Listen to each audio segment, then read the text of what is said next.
G'day everybody. In 2 weeks I think it's been now, so we've had a week and a half of wind, rain and absolutely abysmal weather. The rain has been fantastic, don't get me wrong. Have really enjoyed the rain. The cold and the wind, well, you can have them. So anyway, there has been a bit of progress in the garden, so let's get growing. So this is now going to be bed number 5. We've started filling with the wood, and as usual, Lexi the supervisor is here. Sammy won't be too far away. There's Sammy coming over here now just to check out what's going on. So first layer wood, about 300 deep, a bit more to come in here yet, and then there'll be a layer of bean straw out of the bin over there to go into it. Then over the top of the bean straw we'll get some soil from the, or sand mostly, from the old garden beds. And then I have got more sheep poo. So there'll be some sheep poo and some chook poo over the top of that. And that's what we'll plant into. So this bed, hopefully by the time the next video comes up, will be ready, at least ready to plant, if not planted. Nice windy afternoon here, but I've just come over and I've been thinning out the carrots a little bit. I've got some nice sized ones I'll be going on the pot for tea tonight. With a bit of steak and some cauliflower and some of the broccoli that I'm about to harvest. Lovely. I've just harvested the rest of the broccoli. There's a few little ones still on there, but they're quite open, and there's a little bit of mildew of some sort, mould getting onto the leaf. So given that the cauliflowers are right next door, it's time for the broccoli to go. I don't want anything moving from the broccoli to the cauliflowers. And down here I have a little punnet of spring onions that I'm going.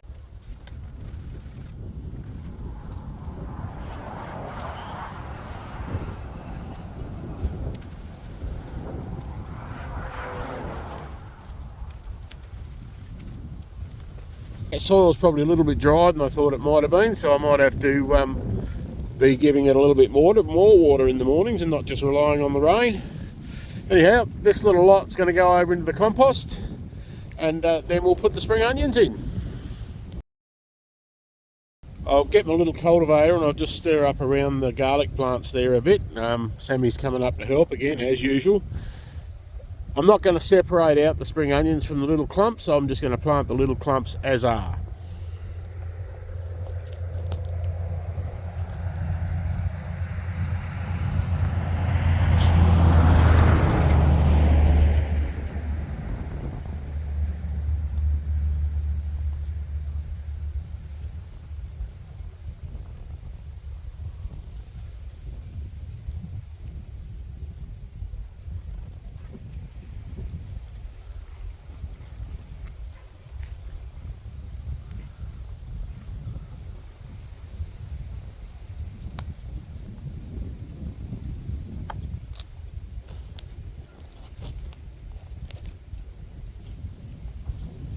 Bit of water, this will upset Sammy if she stays too close anyway.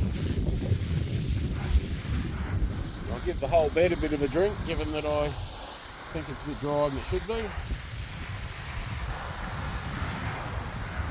It is getting cold, and we have had rain, but we haven't had a lot, and the soil in these beds are not holding moisture. There's a bit of sand in this one, so it's got the chook poo on the top, which had a lot of sand mixed in through it. So my garden dipper, made it myself. Going to have 8 little clumps. Well, one of them will only be one plant, but there's 8 little, lots of spring onions here.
either lost one or I put two in together.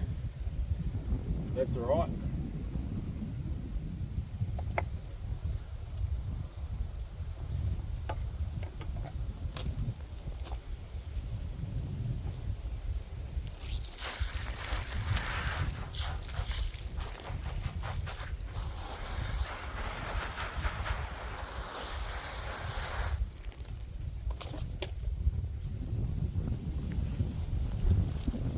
The other thing I've got to put in is some leeks, but I'm thinking I'll probably put them in over on the potato beds, which are over there, hang on, over there, the other side of that heap. I've just been mowing my lawns, well, some of them, and I've got a wheelbarrow full of lawn clippings, so I could have done it with the ride-on mower, but I decided to do it with the push-around mower and the catcher, and because these lawn clippings are fantastic greens for the compost. So I'm catching them, they're going to go straight onto the compost heap, and then I'll show you where I get a lot of my browns from.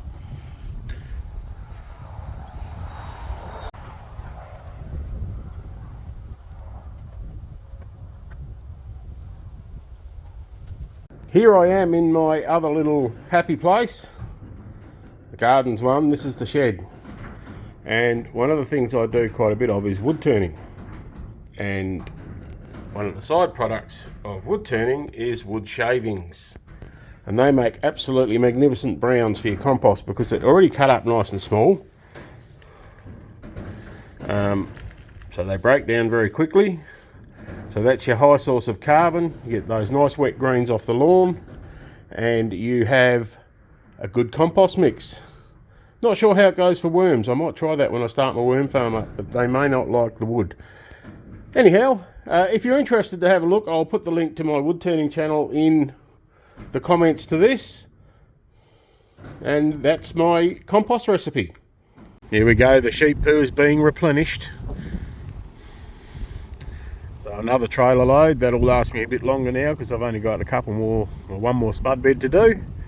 And that's what uses up quite a bit. So then I'll have a heap to top up and replenish beds. So the pea bed is, the peas are still going. I've got, look, I am making progress, honest. The wires here, the droppers are here. They're not actually in place ready for the peas to climb on yet, but they're here. So the peas, I actually probably have peas there that I could almost pick 2 pods worth. And I might even pick them and eat them yet, who knows. The radishes are coming along, they're getting close. So I've been a week without a radish. Withdrawal symptoms are setting in. And the beetroot slash shard slash whatever I happen to transplant into there is taken off quite nicely as well. We'll just tuck over here next door to the beans. So the beans are still going okay. There's something having a bit of a munch on the leaves and I'll have to investigate that. Radishes are starting to form some bulbs, so I might be able to sneak a radish out of here this week. And the beans are getting some little flowers on them. So might see some beans on them soon too, with any luck. So there's no action here in the potato beds yet, not that I was actually expecting any. Few grass weeds coming up out of the sheep poo, but that's okay. I'm all right with that. They'll pull out quite easy. I do have another set of pallet collars there, so another bed will go here, and I'm thinking I might do a potato tower with a bit of weld mesh and grow some spuds in a tower. So there'll be whatever potatoes I've got, which are inside. There'll be some of them will go into the pallet collars and some will go into potato tower. And then it'll give me 4 different lots of potatoes, 4 different varieties. There'll be 2 lots of determinate and 2 lots of indeterminate. So a little bit more progress on the compost bays. So the sheep poo here, which came in this week or last weekend, to top up the obvious terrible theft of sheep poo that I had. It was all there and then it was all gone. Anyway, maybe the spud stole it. So now we are properly set up almost. These are almost finished for the 3-bay compost. Composting, turnover, top to bottom and compost. And then that's ready to turn over into where the sheep poo is now will be the final compost bay.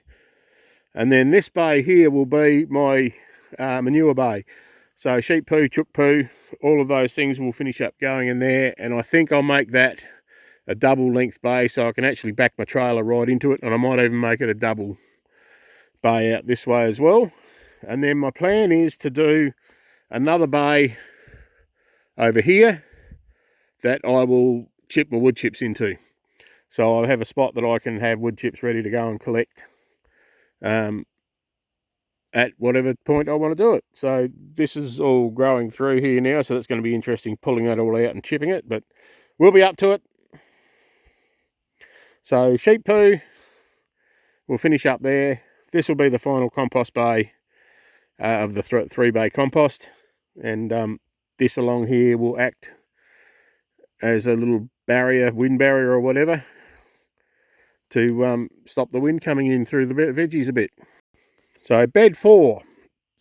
So in here we have, I put carrots, and I think there may be some carrots coming up through there. They do take a while to come through. This is Swedes, and they've just gone nuts, so I'm very happy about that. And I put some parsnips in along here. I don't think there's any sign, although there may be a couple of little plants coming up here that might be parsnips. The collies are just sitting there slowly. They went in late enough for collies. But I'd given up, but there and there are the 2 giant Russian garlic plants. So they've come through, and that's very nice as well. So we've got the garlic, the little spring onions. This is bed 3 now. The marigolds are not enjoying the cold or the water or whatever, but they're still there. The collies are going along great guns. They'll be starting to form heads very soon. There is one down here that's a little bit retarded and small, and the garlic is still ticking away in amongst the collies, so that'll take off once I get the collies out. And here's my next succession planting of radishes, so I shouldn't have to go without radishes. The new bed will definitely have, one of the first things going into it will be a row of radishes. We've got some jonquils going down here that I'd forgotten we had floating around. The lettuces, they're ready for a pick. We've got some chard, the parsnips are looking good. I have been picking and eating carrots, just thinning them out a little bit. I'm probably a little bit late with that row up there with the succession planting, but I'll get another row in very soon. Beetroot is ticking along very well over there, but the poor old onions in the middle, they really need to be able to get some light. So I definitely made a bit of a blue there, putting all this so close together. Lesson for next time. And there's a couple of turnips in here that are ready to go, so they'll come out very, very soon. I'll just have to fish around and see if there's anyone around who likes turnips who would like a couple. So they're ready. They'll come out. The onions are ticking along very nicely. And the broad beans are coming along. The chard / beetroot is also looking okay. So that's the garden update for this week, or this fortnight. Hopefully I'll be able to get one up next week, weather permitting and all those things being nice, and there'll be a bit more activity in the garden. Thank you for coming along and having a look. Please like, subscribe, share, do all those nice things, and I will see you next time.